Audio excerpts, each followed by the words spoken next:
Muy buenas, Samu, muy buenas, seguidores de Alderiques. Mira, te envío este pequeño vídeo de avance del Tour de Francia que está a punto de comenzar. El Tour, como siempre, un Tour esperado, eh, pero eso es lo que pasa habitualmente. Bueno, vamos a empezar un poco con el recorrido, un recorrido que se presentó ya en octubre y que llama la atención sobre todo por lo equilibrado, que cuenta con dos contrarrelojes, en torno a 60 kilómetros de contrarreloj individual. Lo más destacable que este tour va a acabar en Niza, por primera vez no lo va a hacer en París, va a acabar en Niza y además con una crono individual, que es algo que no se hacía desde hace 35 años, desde el año 89, aquel famoso tour en el que Lemon se llevó la victoria por delante de Logan Fillon por 8 segundos. La diferencia más corta entre primero y segundo de toda la historia de la carrera.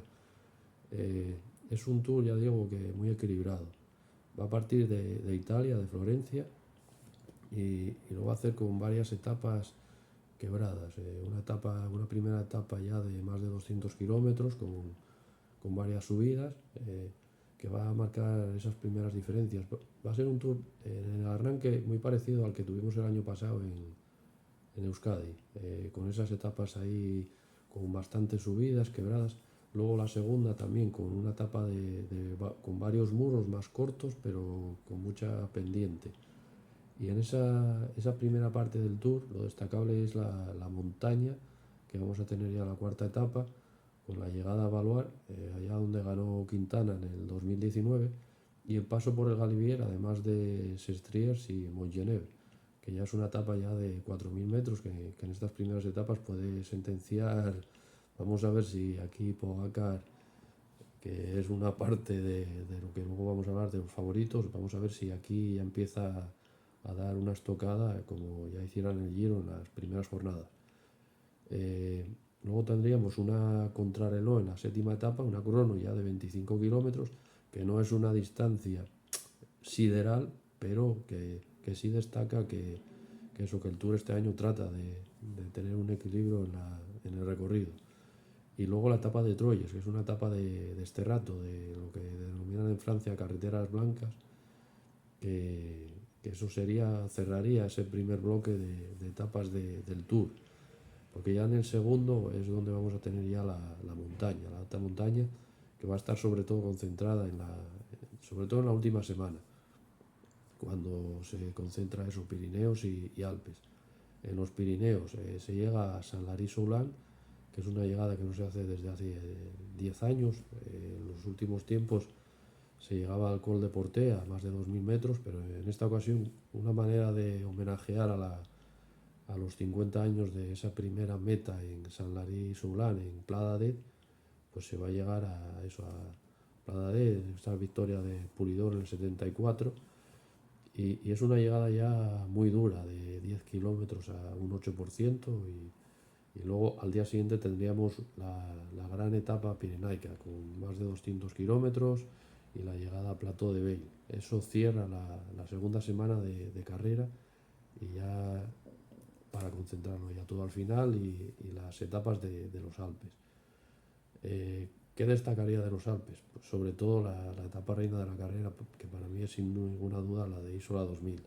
Es una etapa de tan solo, podríamos decir tan solo, de 145 kilómetros, pero en la que se recupera la Bonnes de Fons, que es el paso de montaña más alto de Europa, más de 2.800 metros, un puerto que no se pasa desde el año 2008, y luego esa llegada a Isola 2000.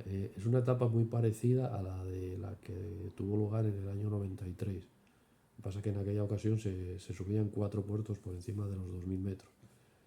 Y, y ya digo, esa llegada a Isola 2000 que nos hace desde el 93, y a continuación la etapa del final de Col de la Cuyol, que es una etapa también muy dura, en la que se concentran 5 puertos en 130 kilómetros. Eso sería el último sábado de carrera.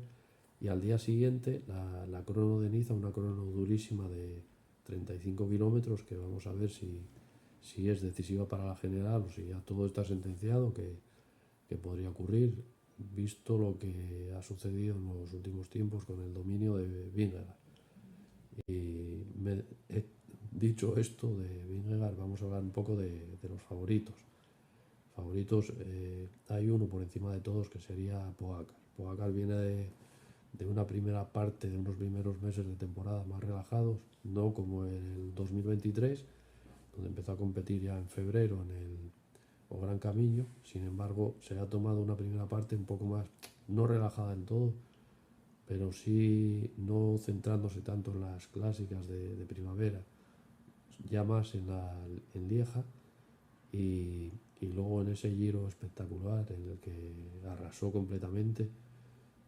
Ya aquí comentamos en Alderiques que iba a ser el gran dominador y las previsiones no fallaron, era algo que se daba al 100% por casi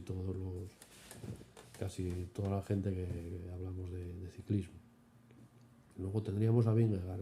Lo que pasa con Vingegaard, que es el ganador de los dos últimos tours, es que no ha competido prácticamente en los últimos meses por la caída de la Izulia.